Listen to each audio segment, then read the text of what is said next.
চতুর্থ শ্রেণীর গণিত পৃষ্ঠা 22 একজনের রিকোয়েস্টের ভিডিও 05286 3 প্রত্যেকটা একবার করে ব্যবহার করে বৃহত্তম সংখ্যা লিখব।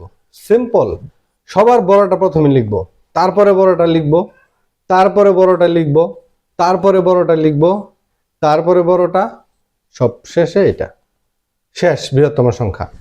এখন ক্ষুদ্রতম সংখ্যা লেখার জন্য সবচেয়ে ছোট কোনটা? শূন্য তো শুরুতে বসবে না, তারপরে কোনটা? এইটা। শূন্য শুরুতে বসবে না, তাহলে বসবে হচ্ছে কি এই যে 2, 2 এর পরে বসবে শূন্য, তারপরে 3, তারপরে 5, তারপরে 6, তারপরে 8, শেষ। ক্ষুদ্রতম সংখ্যা গেল, বৃহত্তম সংখ্যা গেল। এখন বৃহত্তম বিজোড় সংখ্যা, বৃহত্তম সংখ্যাটা লিখি 8, 6, 5। এই পর্যায়ে এসে একটু থামতে হবে। কিভাবে? আমার এই শেষের দুইটাই জোড়, অতএব এটা যদি এদিকে আনি, এটা যদি এদিকে নেই, জোড়ই হবে, বিজোড় হবে না। ঠিক আছে, আমাকে বানাইতে হবে বিজোড়। তার মানে এই দুইটাকে আমি এইখানে নিয়ে আসবো, নিয়ে আসা এটা এখানে দিয়ে দিব। এইটাই হচ্ছে বৃহত্তম বিজোড়, রাইট? খেয়াল করে দেখবেন, এটাই হচ্ছে বৃহত্তম বিজোড়। আর ক্ষুদ্রতম বিজোড় কিভাবে? আমি ক্ষুদ্রতম সংখ্যাটা লিখি 203। এইখানে আইসা পর একটু খেয়াল করব। কি খেয়াল করব?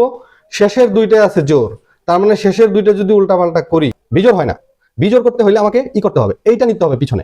এটা পিছনে নিতে হলে আমার 6, 8 আর 5 নিলে আমার বিজোড় হয়ে গেল।